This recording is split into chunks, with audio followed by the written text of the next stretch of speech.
నిజామాబాద్ జిల్లా ఉత్తమ ఉపాధ్యాయుల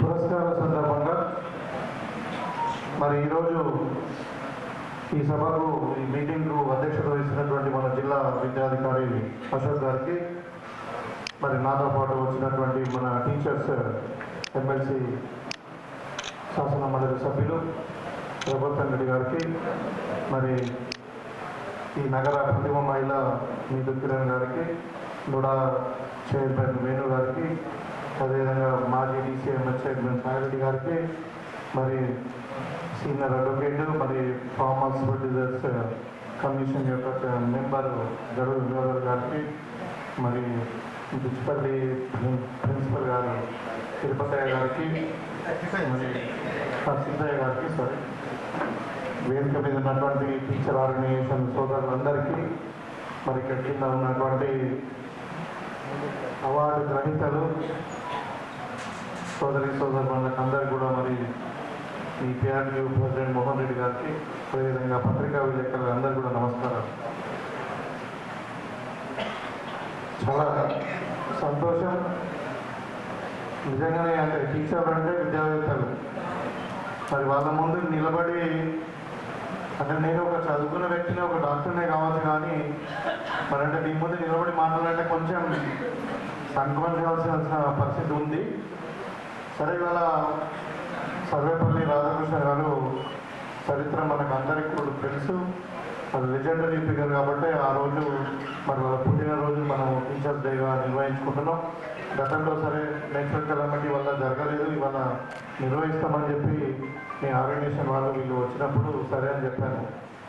సరే, ముఖ్యంగా మొట్టమొదటిగా మీకు అందరికీ కూడా కొంచెం లేట్ అయినప్పటికీ నూతన సంవత్సర శుభాకాంక్షలు, అదే సంక్రాంతి శుభాకాంక్షలు. మరి అదేవిధంగా మరి ఈరోజు విజేతలుగా ఎన్నికైనటువంటి ఉపాధ్యాయులు అందరికీ కూడా శుభాకాంక్షలు, కంగ్రాచులేషన్.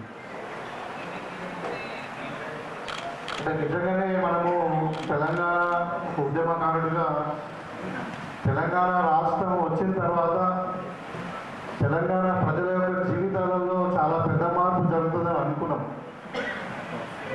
మరి గత 10 సంవత్సరాలుగా చూస్తుంటే ఏ ఒక్క వ్యవస్థ కూడా, ముఖ్యంగా విద్యా వ్యవస్థ గురించి మనం మాట్లాడుకున్నప్పుడు నిజంగానే, అంటే మా ముఖ్యమంత్రి గారు అన్నట్టు ఈ సిస్టమ్ మొత్తం ఎట్లా ఫెయిల్ అయిపోయిందంటే, ఒక్కొక్క యూనివర్సిటీలో 2-3 సంవత్సరాల నుండి వైస్ ఛాన్సలర్స్ లేదు. పిల్లలకు కావాల్సినటువంటి బేసిక్ ఇన్ఫ్రాస్ట్రక్చర్, వాటర్ కానీ, ఎలక్ట్రిసిటీ కానీ, మరి వాష్రూమ్స్ కానీ, కావాల్సినటువంటి ఇన్ఫ్రాస్ట్రక్చర్ స్కూళ్ళలో లేకుండా పోయింది. చాలా స్కూళ్ళు మూతపడ్డాయి, చాలా స్కూళ్ళు కొలాప్సింగ్ స్టేజ్లో కూడా ఉన్నాయి. 10 సంవత్సరాల్లో పెద్దగా ఎక్కడ కూడా ఇన్ఫ్రాస్ట్రక్చర్ డెవలప్మెంట్ అనేది జరగలేదు. ఇక మీ ఉపాధ్యాయుల గురించి కూడా మీకు రిక్రూట్మెంట్ లేవు, ప్రమోషన్స్ లేకుండే, ట్రాన్స్ఫర్స్ లేకుండే, ఇవన్నీ కూడా సమస్యలు ఉండే. కాబట్టి కొంచెం టైం పడుతుంది వచ్చి ప్రభుత్వానికి అన్ని సిస్టమ్స్ సెట్ చేసుకుంటూ వెళ్తే, ముఖ్యంగా విద్యా విషయంలో మాత్రం ఈ ప్రభుత్వానికి అత్యధిక ప్రాధాన్యత ఇస్తున్నది, దీనికి చిత్తశుద్ధి ఉన్నదని చెప్పడానికి మనము పోయినసారి బడ్జెట్లో మనము 22,000 కోట్ల రూపాయలు ఓన్లీ మన విద్యకే పెట్టుకున్నాం. అంటే primary education, upper primary, college education, higher education, including university education కలిపి. అంటే మామూలుగా మనము గతంలో మీరు చూస్తే 5 నుండి 6% కంటే ఎక్కువ లేదు ఎప్పుడు కూడా విద్యకు. ఇవాళ మనము 10-12% విద్యకు మనం బడ్జెట్లో పెట్టుకున్నామంటేనే ప్రభుత్వం యొక్క చిత్తశుద్ధి మీకు అర్థమవుతాం. కాబట్టి మీరు అందరూ కూడా తెలుసు, గత ఒక 1 ఇయర్ నుండి 13 నెలలు అయింది మన ప్రభుత్వం వచ్చి, రేవంత్ రెడ్డి గారి ఆధ్వర్యంలో ఇంద్రమ్మ రాజ్యం వచ్చి, మరి వచ్చిన వెంటనే 1,200 కోట్లు పెట్టి మరి మనకు ప్రభుత్వ పాఠశాలల్లో ఇన్ఫ్రాస్ట్రక్చర్ డెవలప్మెంట్ కొరకు అక్కడ అది డ్రింకింగ్ వాటర్ ఫెసిలిటీ కావచ్చు, ఫ్లోరింగే కావచ్చు, ఎలక్ట్రిసిటీ కావచ్చు, మరి అదేవిధంగా అక్కడక్కడ సెక్యూరిటీ కొరకు కాంపౌండ్ వాల్సే కావచ్చు, మరి బాత్రూమ్స్ కావచ్చు, ఇవన్నీ కూడా చేయడం జరిగింది. అంటే ఇంకా చేయాల్సింది ఉంది. అదేవిధంగా మీ అందరు కూడా టీచర్లు, ఉపాధ్యాయులు అందరూ కూడా ప్రమోషన్ ఇవ్వడం జరిగింది. కొత్త ఉపాధ్యాయులు మనం రిక్రూట్ చేసుకోవడం జరిగింది. ఇవాళ ప్రతి మండలంలో ఒక డిఈఓ, ఒక పీఈడి, ప్రతి స్కూల్లో ప్రతి మండలానికి ఒక మండల ఎడ్యుకేషన్ ఆఫీసరు, తర్వాత ఒక స్కూల్కి ఒక పీఈడి, అందరూ కూడా రావడం జరిగింది. ఇవాళ ఆల్మోస్ట్ ఒక ఫుల్ ఫ్లెడ్జ్డ్ స్టాఫ్ ఉంది. అక్కడక్కడ కొంచెం చిన్న చిన్న ల్యాబ్స్ ఉండొచ్చు, అయినా కానీ ఇవాళ ఎడ్యుకేషన్లో మేము మొన్న స్టాటిస్టిక్స్ ఇస్తుంటే 25 లక్షల మంది ప్రభుత్వ పాఠశాలలో చదువుతుంటే 30 లక్షల పైచిలకు మంది ప్రైవేట్లో చదువుతా ఉన్నారు. కాస్ట్ ఎకానమీ తీసుకుంటా ఉంటే ప్రభుత్వ పాఠశాలలో ఒక విద్యార్థికి 25,000 రూపాయలు అవుతుంది ఖర్చు. అదే గవర్నమెంట్ పాఠశాలలో 90,000 అవుతాం. మరి ఎందుకు 300 ఎక్కువ ఖర్చు అవుతుంది అంటే ప్రభుత్వ పాఠశాలలో విద్యార్థులు లేని చోట కూడా ఉపాధ్యాయులు ఉన్నారు. అంటే సబ్జెక్ట్ ఒక క్లాస్లో 40 మంది ఉండాలనుకుంటే 40 మంది అన్ని స్కూళ్ళలో లేరు ఒక క్లాస్లో. కాబట్టి ఇక్కడ ఏంటంటే ఉపాధ్యాయులు ఎక్కువ ఉన్నారు, విద్యార్థులు తక్కువ ఉన్నారు. రేషియో అంటే ఒక్కొక్క క్లాస్లో ఒక్కొక్క తీరున్నారు. అదే ప్రైవేట్ కళాశాలలో యూనిఫామ్ ఒక క్లాస్లో 40 మంది ఉంటారు, ఒక టీచర్ ఉన్న ఒక సబ్జెక్ట్. కాబట్టి ఈ విధంగా కాస్ట్ ఎకానమిక్స్ వాళ్ళకి వర్కౌట్ అవుతుంది, మనకి ఇబ్బంది అవుతుంది. దాని గురించి మరి మనం ఒక రిఫార్మ్ తీసుకురావాలి దీంట్లో అనే ఉద్దేశంతో ఇవాళ అన్ని కూడా అంగన్వాడీ స్కూళ్ళకు ప్రైమరీ స్కూళ్ళకు కూడా మనం ఒక అనుసంధానం చేసి ఈ పిల్లవాడు 2.5 సంవత్సరాలకే ఎక్కడైతే ప్రైవేట్ స్కూల్లో వెళ్తూ ఉన్నాడో ప్రైవేట్ స్కూల్లో వెళ్ళకుండా ఉండాలంటే ఈ పిల్లవాడికి మనం ప్రీ స్కూలు ప్లే స్కూల్ అంటామా, నర్సింగ్, ఎల్కేజీ యూకేజీ అప్పటి నుండి కూడా మనం తల్లి గర్భం నుండి వచ్చినప్పటి నుండి పుట్టినప్పటి నుండి మరి అంగన్వాడీ స్కూల్ నుండి డైరెక్ట్ ప్రైమరీ స్కూల్కి తీసుకెళ్లే విధంగా విద్యలో మార్పు తేవాలని ప్రభుత్వం సరిగ్గా ఆలోచిస్తూ ఉంది. ఈ 2 అంగన్వాడీ స్కూల్స్ను తర్వాత ప్రైమరీ స్కూల్స్ను లింక్ చేయాలని. తర్వాత డ్రాప్ అవుట్స్ లేకుండా ఇప్పుడు 5th నుండి ఇంటర్మీడియట్ వరకు ఒక యూనిఫామ్ స్టాండర్డ్స్లో ఇంగ్లీష్ మీడియంలో మరి అందరికీ కూడా కులాల మతాలకు అతీతంగా ఒక స్టాండర్డ్ స్కూల్స్ ఎస్టాబ్లిష్ చేయాలి. చేసి వాళ్ళందరూ కూడా మరి మంచి ఎడ్యుకేషన్ ఇవ్వాలి ప్రైవేట్ స్కూల్ కంటే బాగా. ఎందుకంటే మన దగ్గర ఉన్న ఉపాధ్యాయులందరూ కూడా చాలా highly qualified, highly competitive people. వీళ్ళు చాలా చక్కగా చెప్పగలుగుతారు. నాకు తెలిసి ఒక విద్యార్థిని నేర్పించాలంటే ఇప్పుడు నేను డాక్టర్గా పేషెంట్తో మాట్లాడేటప్పుడు ఒక 100 మంది పేషెంట్ చూస్తే 100 సమస్యలు ఉంటాయి. ఒక్కొక్క పేషెంట్కి ఒక డిఫరెంట్. మీకు సేమ్ క్లాస్లో ఉన్నా కానీ 100 విద్యార్థులు ఉంటే 100 మంది డిఫరెంట్ స్టూడెంట్స్ వాళ్ళ ఆలోచన విధానం కానీ, వాళ్ళ కెపాసిటీ ఆఫ్ అండర్స్టాండింగ్ కానీ, లేకుంటే కమ్యూనికేషన్స్ మీరు చెప్పింది వాళ్ళకి అర్థం కాకపోవచ్చు. ఒక పిల్లవాడు ఒకసారి అర్థమవుతుంది, ఒక పిల్లవాడు 3 సార్లు చెప్పిన అర్థం కాదు. So different kind of people ఉంటారు. వాళ్ళ లెవెల్లో పోయి మీరు మాట్లాడి వాళ్ళకు మీరు అనుకునేది చెప్పి వాళ్ళకి అర్థమయ్యేటట్టు చెప్పాల్సి ఉంటుంది. ఇది ఈజీ జాబే కాదు. కానీ అయినా కానీ అంటే అయితే మన దగ్గర చాలా హైలీ ఇంటలెక్చువల్ టీచర్స్, మరి మళ్ళీ కాంపిటేటివ్ ఎగ్జామ్స్ రాసిన టీచర్స్ ఉన్నారు. వీళ్ళందరూ కూడా మరి ప్రైవేట్ స్కూల్ కంటే బాగా ఉన్నతమైన నాణ్యమైన విద్యను పేద విద్యార్థులకు అందించాలనే ఉద్దేశంతో మరి గురుకులాలు, ఏజెన్సీ స్కూల్స్ ఇవన్నీ కాకుండా ఇంకా సరిపోతలేవని చెప్పి ఇవాళ మనము ఇంటిగ్రేటెడ్ మోడల్ స్కూల్స్ కూడా మనము కాన్స్టిట్యూన్సీ ఒకటి పెద్ద ఎత్తున 2,500 నుండి 3,000 మంది పిల్లలు చదువుకునే దగ్గర ఒకటే దగ్గర ఇంక్లూడింగ్ రెసిడెన్స్, వాళ్ళకు ఒక డార్మెటరీ, తర్వాత kitchen, dining. Most of the schools ఉన్న దగ్గర ఎక్కడ కూడా డైనింగ్స్ లేవు. కిచెన్ అయితే కట్టెలతో వండుతూ ఉన్నారు ఇక్కడ. సో ఈ బేసిక్ ఇన్ఫ్రాస్ట్రక్చర్ ఇంప్రూవ్ చేయాలనే ఉద్దేశంతో ప్రభుత్వం ఈ విధంగా చర్యలు తీసుకుంటా ఉన్నది. మీకు అందరూ కూడా తెలిసి ఇప్పుడు మధ్యాహ్న భోజనం కానీ మరి అంటే దానికి ఫీజులు కూడా పెంచడం జరిగింది. అంటే మీల్స్కు 40%, కాస్మెటిక్ ఫీజెస్ 200% పెంచడం జరిగింది. అల్టిమేట్గా ఉద్దేశం ఏంటంటే they would have a good education environment అని. సో దాంట్లో మీకు ముఖ్యంగా మీకు నేను కోరేది ఏంటంటే ప్రభుత్వం తరఫున ఇప్పుడు పెద్దలు మిమ్మల్ని రిప్రజెంట్ చేసినటువంటి చట్టసభలో రిప్రజెంట్ చేసినట్టు ఇప్పటి రఘువీర్ రెడ్డి గారు చెప్పారు, మీ పెండింగ్ బిల్స్ ఉన్నాయని చెప్పేసి, తర్వాత డిఏలు ఉన్నాయని చెప్పి. తప్పకుండా ప్రభుత్వం సిద్ధతో ఉన్నది. కొద్దిగా ఆలస్యం కావచ్చు, మీకు అర్థం కానిది ఏం లేదు. ఎందుకంటే గతంలో ప్రభుత్వం చేసినటువంటి పాలకులు ఏం చేసినట్టే మన తెలంగాణ మొత్తం అప్లపాలు చేసేసి ఎక్కడ పోయినా అవినీతి, కుటుంబ పాలన, ఇక అదొక చరిత్ర. అది అలా పోతాయి. అది ఒక సామెత ఉన్నది, ఎందుకు వెళ్ళడం అందుకు లేడని సందేహం ఉండదు, ఎందెందు వెతికినా అందరూ వెళ్ళదని భక్త ఫలంలో ఒక పాట ఉంది. ఇక ఈ గతంలో పాలకులు చేసినటువంటి పాపాలు ఆ విధంగా తయారైపోయి ఇలా మనకు చిప్ప చేతికిచ్చిపోయిండు. కాబట్టి అయినా కానీ ఒక సమర్థవంతంగా ప్రభుత్వం పనిచేస్తుంది మరి. కాబట్టి ఒక్కొక్క సిస్టాన్ని మనం అన్ని కూడా చూస్తూ ఉన్నాం. మన ఇరిగేషన్ వ్యవస్థ ఏ విధంగా ఉంది, మన పంచాయతీ సిస్టమ్ ఎలా ఉంది, మన ఆరోగ్య వ్యవస్థ ఎలా ఉంది, ఇవన్నీ కూడా సరి చేసుకుంటూ మనం ముందుకు పోతా ఉన్నాం. అయితే ముఖ్యంగా విద్యా వ్యవస్థ మీద అత్యధిక ప్రాధాన్యత గవర్నమెంట్ ఇస్తుందన్నది వాస్తవం. ఇవాళ మన యూనివర్సిటీలలో కూడా అన్ని ఇన్ఫ్రాస్ట్రక్చర్ డెవలప్ చేయడానికి మన స్పెషల్గా ఫండ్స్ ఇచ్చారు. తర్వాత యూనివర్సిటీని మన అన్ని యూనివర్సిటీలో కూడా వైస్ ఛాన్సలర్ వేసుకున్నాం. అదేవిధంగా ఇలా మన టీఎస్పీ ఏది టీజీపీఎస్సీ దాన్ని ప్రక్షాళన చేసుకొని మనం సక్రమంగా ఒక జాబ్ క్యాలెండర్ పెట్టుకొని విద్యార్థుల భవిష్యత్తు కొరకు కూడా మనం ప్రణాళిక తీసుకుంటాము. అంటే ఈ విధంగా ఒక సిస్టమ్ ఎస్టాబ్లిష్ అవుతా ఉంది మెల్లమెల్లగా. సో కాబట్టి ఇంకా రాబోయే కాలంలో ఇప్పుడు మీకు అందరూ కూడా నేను కోరుకునేదంటే ఒక స్టూడెంట్ అంటే బడ్డింగ్ కాబట్టి వాళ్ళను ఒక భావి భారత పౌరులుగా తీర్చిదిద్దడమే మీ యొక్క లక్ష్యం. క్లాస్ రూమ్లో టాపర్ కాదు. క్లాస్ రూమ్ అనేది ఒక చిన్నది, 4 గోడల మధ్యన ఒక 50 మందో 100 మందో లేకుంటే 20 మందో 30 మందో దాంట్లో ఛాంపియన్ ఉంటే సరిపోదు. భవిష్యత్తులో మన పిల్లలు వాళ్ళు జాతీయ స్థాయిలో అంతర్జాతీయ స్థాయిలో మన కాంపిటీషన్ ఎగ్జామ్స్లో కానీ మనకు అంటే బయట గ్లోబల్ ప్రపంచంలో వాళ్ళు బతకాలి, వాళ్ళ కాంపిటీషన్లో నిలవాలి అంటే వాళ్ళ వ్యక్తిత్వ వికాసం ఇంపార్టెంట్. వాళ్ళ యొక్క టాలెంట్ను బయట తీయడం ఇంపార్టెంట్. ఒక హార్వర్డ్ స్కూల్లో ఒక ఇంటర్వ్యూ అవుతుంది, దాంట్లో వాళ్ళు ఒక 90% స్కోర్ చేసినటువంటి పిల్లలు అడుగుతారనమాట. అంటే టాపర్స్ ఫస్ట్ బెంచెస్ అంటాం కదా మనం. ఆ ఫస్ట్ బెంచెస్ అడిగితే వాళ్ళు ఏం చెప్తారంటే, లేదు I want become a professor, I want become a scientist, I want become a something అని ఇట్లా మొత్తం అకాడమిక్ సైడ్ చెప్తుంటారు.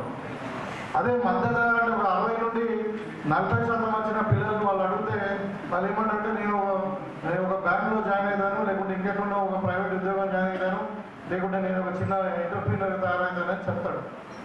ఇంటర్వ్యూలో హార్వర్డ్ స్కూల్ జరిగిన సంఘటన చెప్తాను. అదే ఒక last benches and drop outs వాళ్ళని అంటారు వాట్ యూ వాంట్ బికమ్ అంటే ఈ sense that I want become bill gates అంటే దట్ కాన్ఫిడెన్స్ ఆ టాలెంట్ అందరిలో ఉంటుంది. లాస్ట్ బెంచెస్ అంటే మనము చిన్న చూడాల్సిన అవసరం లేదు. I can give quotes and one of the examples. ఇప్పుడు మన Modi garu not a topper, actually is a drop out. Sachin Tendulkar is a drop out. Amitabh Bachchan is a drop out. Like even Bill Gates also is a dropout.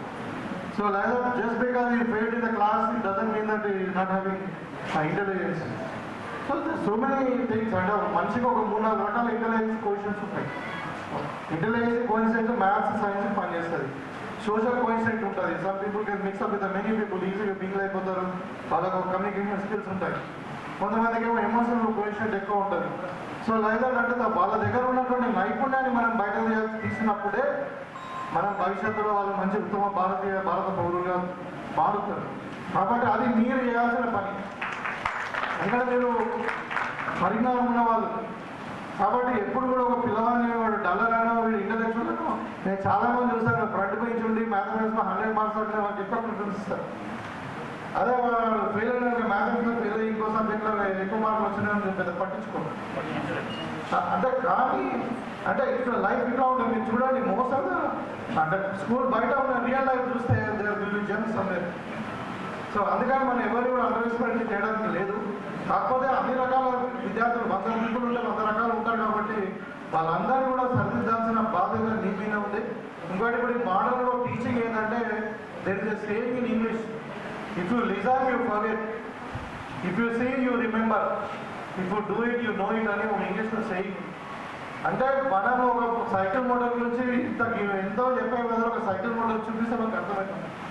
అదే cycle model నడిపించి దాన్ని మనం ఈరోజు how to drive. So అంటే ఆ విధంగా audio visual system learning is అన్నది easy to understand and easy to memorise.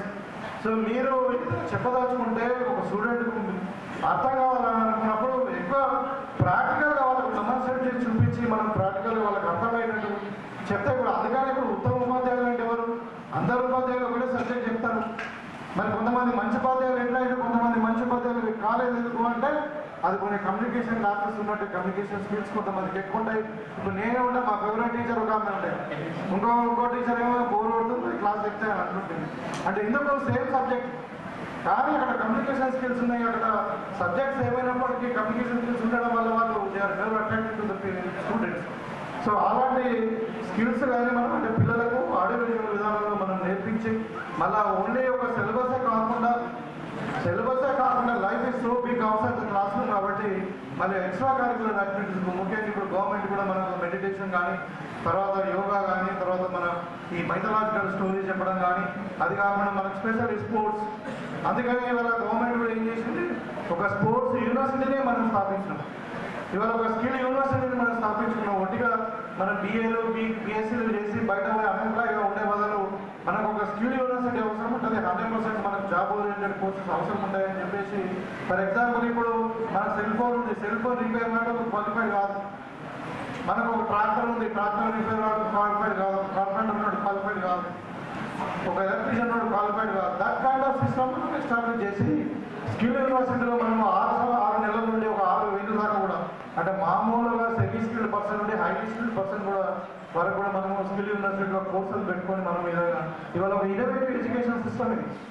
అక్కడే స్పోర్ట్స్ కూడా మనం ఇవాళ చాలా మంది పిల్లలు మనం చూస్తూ ఉంటాం. ఇప్పుడు తిరుపతికి వెళ్ళాం, చాలా మంది పిల్లలు అన్నం తినకపోతే మనకు సెల్ ఫోన్ ఇస్తాం. So that is not correct. అంటే వాళ్ళు దగ్గర నుండి డైవర్షన్ కావాలి. మనము ఇప్పుడు ఏంటంటే ఎడ్యుకేషన్ అనేది సర్వరోగ నివారణ. ఈ సమాజంలో చాలా రోగాలు ఉన్నాయి, మనిషికి రోగాలు ఉంటాయి కానీ సమాజానికి రోగం ఏదని మీరు ఆలోచించవచ్చు. సమాజంలో ఎన్ని రోగాలు ఉన్నాయంటే కుల వ్యవస్థ ఉంది, మూఢనమ్మకాలు ఉన్నాయి, అంటరాని వ్యవస్థ ఉంది, ఇంకేదైనా అన్ని రకరకాలు ఉన్నాయి. అంటే ఇవన్నీ రూపుమాపాలంటే దానికి కారణం సర్వరోగ నివారణ ఒక విద్య మాత్రమే. అదే మనకు బాబాసాహెబ్ అంబేద్కర్ గారు చెప్పింది. కాబట్టి అంటే విద్యార్థులను ప్రాపర్ విధానంగా మనం మార్చాలంటే వాళ్ళని స్పోర్ట్స్ వైపు మరపాలి. అంటే లీజర్ టైంలో ఏం చేస్తారు, ఇది యూట్యూబ్ ఛానల్ చూడడమో ఇంకేదో చూసాం కదా, వాళ్ళని స్పోర్ట్స్ వైపు మళ్ళించాలని చెప్పి స్పోర్ట్స్ ద్వారా మనం అంతకుముందు ఏమనుకుంటున్నామంటే ఓన్లీ మన ఫిజికల్ ఎక్సర్సైజ్ అవుతుంది అనుకున్నాం. అది కాదు, ఓవరాల్గా in general mental health, physical health, even more intellectual health కూడా అంటే మెమొరీ బాగా పెరుగుతుంది. A person is active in the sports will have more memory, more intellectual thinking ఉంటుంది. కాబట్టి అక్కడ స్పోర్ట్స్ వైపు డైవర్ట్ చేయాలని చెప్పి ఒక స్పెషల్గా మనకు స్పోర్ట్స్ యూనివర్సిటీ కూడా మన హైదరాబాద్లో ఏర్పాటు చేసుకుంటాము. అంటే రాబోయే కాలంలో ఈ తరాలు ఇటు సైడ్ వెళ్ళాలి. మనం డ్రగ్స్ సైడ్, ఇప్పుడు డ్రగ్స్ సైడ్ కానీ ఇంకా వేరే దుర్వ్యసనాల వైపు వెళ్ళకూడదు అన్నదే ప్రభుత్వం యొక్క ఆలోచన. మరి మీకు అందరూ కూడా తెలిసి వాళ్ళ నిజంగా కూడా చెప్పాలంటే గర్వంగానే ఉంది. ఇప్పుడు మన నిజామాబాద్ అసలు డ్రగ్స్ అంటేనే చాలా కష్టంగా అంటే అంత కఠినంగా వ్యవహరిస్తూ ఉన్నారు కదా ప్రభుత్వం. మొత్తం ఒక ఐసీ స్థాయి వ్యక్తిని పెట్టి ఒక నార్కోటిక్ కంట్రోలింగ్ ఏజెన్సీని పెట్టి దానికి 50 కోట్ల నుంచి మొత్తం ఇన్ఫ్రాస్ట్రక్చర్ ఇచ్చి మొత్తం కూడా జిల్లాలో కూడా ఇవాళ డ్రగ్స్ మొత్తం మాయమైపోయినటువంటి పరిస్థితి. కాబట్టి ఇవాళ సమాజాన్ని ఉన్నటువంటి రుగ్మతలన్నీ పోవాలి. మన సమాజంలో భావి భారత పౌరులు తయారు కావాలి. వాళ్ళ కుటుంబానికే కాకుండా మన జిల్లాకు, మన ప్రాంతానికే కాకుండా దేశానికి సేవ చేయాలి. వాళ్ళు మంచి ఉత్తమ పౌరులు కావాలంటే దానికి మీ యొక్క బాధ్యత చాలా ఉంటుందని చెప్పి ఈ సందర్భంగా తెలియజేస్తూ, తప్పకుండా ఒక ప్రజాప్రతినిధిగా మరొక ఎడ్యుకేటెడ్ వ్యక్తిగా మీ సమస్యలు నాకు అర్థమవుతా ఉన్నాయి. తప్పకుండా కొన్ని ప్రభుత్వంలో కొన్ని సమస్యలు ఉన్నప్పటికీ మీ యొక్క ఏదైతే డిఏ విషయంలో కానీ, మరి ఇంకా పెండింగ్ బిల్స్ కానీ, ఇంకా ఏదైనా ఇంకా ఎంఈఓలను కూడా నేను రిక్వెస్ట్ చేస్తా ఉన్నాను. మీ స్కూళ్ళలో జిల్లాలో ఎక్కడ ఉన్నా కానీ మీకు కావాల్సిన ఇన్ఫ్రాస్ట్రక్చర్ విషయంలో కూడా మొత్తం ఒకటి ప్రొజెక్షన్ మాకు ఇవ్వండి. తప్పకుండా మేము ముఖ్యమంత్రి గారు దృష్టి తీసుకుపోయి దాన్ని స్పెషల్ ఫండ్ అలాట్ చేసుకొని మన ఇన్ఫ్రాస్ట్రక్చర్ కూడా డెవలప్ చేసుకుందాము. మీ వెనుక ఈ ప్రభుత్వం ఫ్రెండ్లీ, ఉపాధ్యాయుల ఫ్రెండ్లీగా ఈ ప్రభుత్వం తప్పకుండా ఉంటుంది. మీ సమస్యలన్నీ కూడా తప్పకుండా రాబోయే కాలంలో తీరుతాయని చెప్పి తెలియజేస్తూ, మరి ఇంత చక్కటి కార్యక్రమాన్ని ఇక్కడ ఆర్గనైజ్ చేసి మమ్మల్ని ఇన్వాల్వ్ చేసి ఇక్కడ I'm very really proud to be part of this programme. So మీకు అందరూ కూడా మరొకసారి కృతజ్ఞత తెలియజేస్తూ, ఎవరైతే విన్నర్స్ ఉన్నారో అవార్డు విన్నర్స్ వాళ్ళందరూ కూడా మరొకసారి కంగ్రాచులేషన్ తెలియజేస్తూ, మీకు అందరూ కూడా మంచి భవిష్యత్తు ఉండాలని కోరుకుంటూ సెలవు తీసుకుంటాను.